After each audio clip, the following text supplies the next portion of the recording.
Do you ever contemplate on what makes you feel the most alive?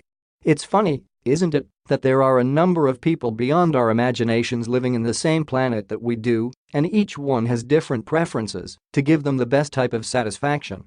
On Wednesday, December 5th, inside a Smart Araneta Coliseum that hosted close to 24,000 people who were seeking their own rush, a basketball game took place. But it was more than just a game. It was a battle between two teams who are used to being on the opposite ends of the totem pole: Ateneo, the always favored defending champion with the tradition of winning, and Up, the lovable underdog who was in a once-in-a-lifetime type of ride. In Game 1, the experienced squad gave the new guys a lesson in championship basketball. In Game 2, the even more ruthless side of Ateneo arrived, led by a man who was on a mission for his own personal vindication.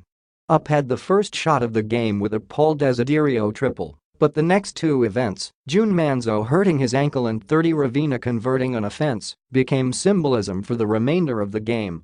The battle actually started before tip-off at the Big Dome that was home to another historic day of college basketball.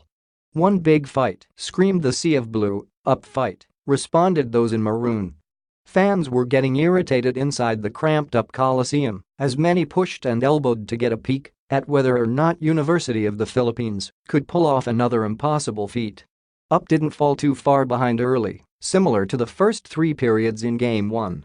The difference was this time, a clear-headed Angelo Cowham put his dominant imprint on the game immediately.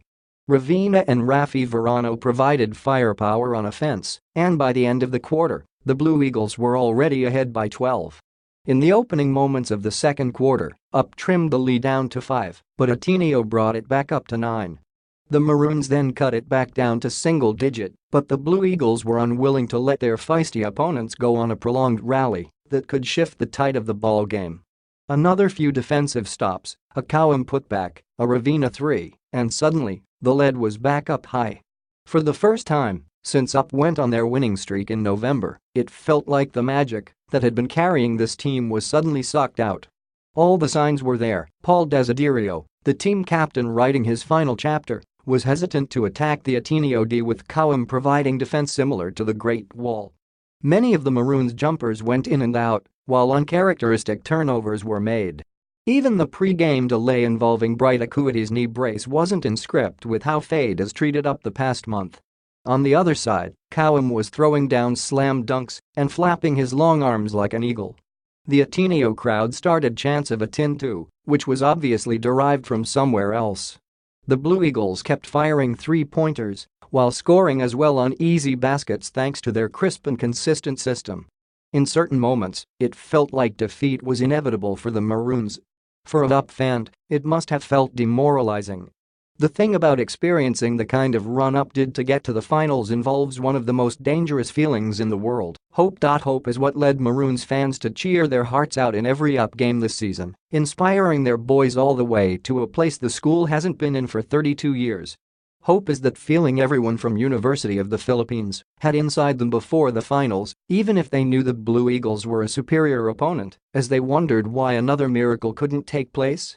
For Ateneo to mercilessly shut the door on any Up comeback was a burden for the side in maroon, yet they never wavered. Universidad ng Pilipinas was sung over and over again, along with shouts of Aten as Desiderio brought the physicality to Cowham. "Don't give up," screamed an Up fan from the lower boxes. It didn't matter if their team was down 4 or 18, the Up crowd remained the same. And so did their team. Sure, Ateneo kept throwing haymakers, but Rocky Balboa once said, "It ain't about how hard you hit, it's about how hard you can get hit and keep moving forward." Every time the Maroons suffered a potential knockout blow from the defending champs, they fought back. Acuity did not back down from the taller and bigger Cowham. Desiderio dove to the floor and attacked the rim like his life depended on it. Juan Gomez de Leano, this team's superstar, put on a show to remember. Javi Gomez de Leano was as reliable as ever. Was it enough? No. Unfortunately, the Blue Eagles were too fast, too experienced, and too good. Up's time is coming, but Ateneo's time is now. In so many ways, this year's Fighting Maroons squad reminds us so much of these same Blue Eagles in 2016, when younger versions of Ravena, Verano, the Nietos, and company lost to an older Green Archers team. Back then, Jirenteng was 30 now, closing out the series in stupendous fashion that will go down in the history books. Ben Bala was Kawam, the hulking MVP-level recruit who towered over everyone with sheer physicality. Ateneo did their deuce, and it didn't take long for them to get payback at La Salle the year after. The defeat, as heartbreaking as it was a mandatory lesson for the Blue Eagles before taking that next step and standing at the peak of the podium. UP has the blueprint to follow the same path with an on-the-rise star, the league MVP, and incoming recruits whose talents jumped off the page. But will they? That's the question that we'll need to wait 12 months for the answer. UP has this to worry about, though. Desiderio was a captain in all words and form. Sure, he took the big shots when it mattered most, but, in the process, also learned to be more selfless on the court, while doing the little things, like trusting his teammates can step up at crucial moments. He started the movement of 16th Strong, while personifying everything the UP Fighting Maroons stand for, an underdog who never gives up and wants to be part of something bigger than just himself. A team always follows the example of its leader. Desiderio was as great a leader as Beau Parasol could ask for. With him gone, who takes his place? Who's willing to make the sacrifices for the betterment of the team? Will all 16 guys unite once again, or will increased ego from a rare successful season spark potential issues? UP's magical run in season 81 was unforgettable, but it won't be easily duplicated. Now that they're where they aspired to be, the Maroons cannot forget about what got them there. UP fight. You know who won't forget? The loyal fans. Those who screamed their hearts out every single game. Those who held hands in prayer for a UP victory. Those who hugged and cried and celebrated to making history. Those who, no matter the second in a Fighting Maroons game, will not be threatened by an opponent because, like the boys who proudly wear the name of the school on their chests, they too have been underdogs who don't know how to quit. They are proud of you, an emotional Parasol told his UP boys after the game, referring to the ISCO crowd.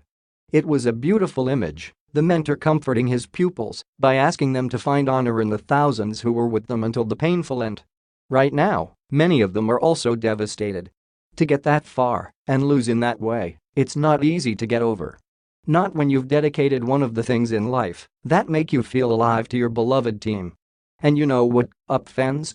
Don't get over it. Don't get over having the memory of watching another team celebrate a championship while you were left speechless because your heart was just broken. Don't get over choosing your heart over your mind into believing and hoping that UP could pull off one of the greatest upsets to ever happen. Don't forget that feeling of singing UP naming Mahal with beaming pride as you fight back tears, but also wonder how much longer you'll have to wait. Because, UP, one day, it will be you who everyone watches celebrate a championship in envy. It will be you who watches the confetti drop from the heavens as you put on championship shirts. And when that time comes, all the agony you feel now will be worth it. There will also be more years of painful losses and sleepless nights, but that's part of the ride of being where you've wanted to be for so long, among the elite. Guess what? Nothing will ever make you feel